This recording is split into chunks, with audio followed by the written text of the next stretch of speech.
Welcome to Green Biz Studio. I'm John Davies, and I'm here today with Bill Becker, Director of Business Development for Spirae. Welcome, Bill. Good to see you, John.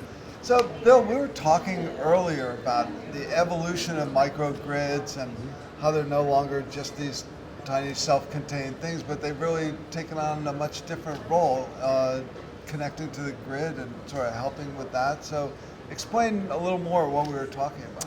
Yeah, it's funny. We get into some funny definitions sometimes about what is and what isn't a microgrid, and I, in a lot of ways, I just want to throw away the definitions because what I want to talk about is how distributed energy resources can do different things, and we can use microgrids as a vehicle to help us with that. So, an example is in Hawaii, which is obviously got very lofty, ambitious goals for renewable energy. If we start looking at what can a microgrid do to help with that goal, if we start saying a microgrid can deliver services, for instance, if I've got a microgrid that can maybe provide services to the utility when the sun isn't shining, maybe I've got wind resources or energy storage resources, I might be able to provide a service back to the utility to compensate when there's not enough other generation in their system or when they're at peak load situations.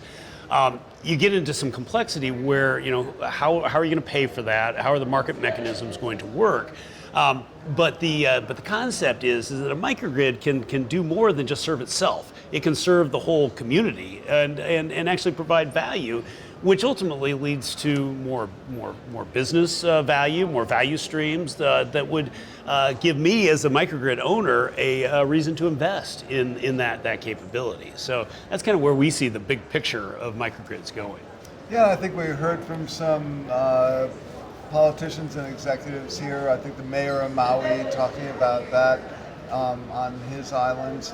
But where else we're here in Hawaii, but where else are you seeing uptake in microgrids? So we're seeing a couple of different things. So we're seeing certainly on any sort of remote location where the cost of energy is very high, typically diesel-powered islands or remote sites. So that's almost a slam dunk. Those are gimmies. Those are going to probably pencil out with solar and storage.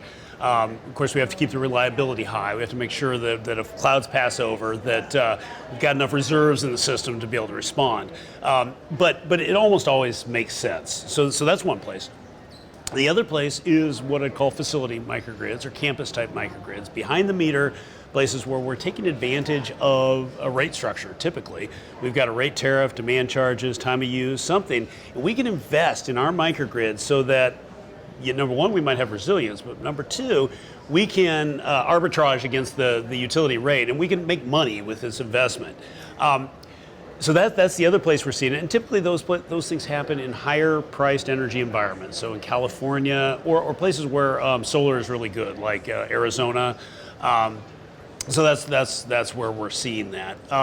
Again, but most of those facility situations, they're actually taking advantage of a regulatory structure, and they may or may not be helping the common good. Really, there's nothing wrong with that. It's let's do what makes sense for us. But I think where the bigger opportunity comes is where you can start to make a bigger impact than just our own facility. But in answer to your question, along the coast, Hawaii, islands, those are probably the places we get the biggest uptake.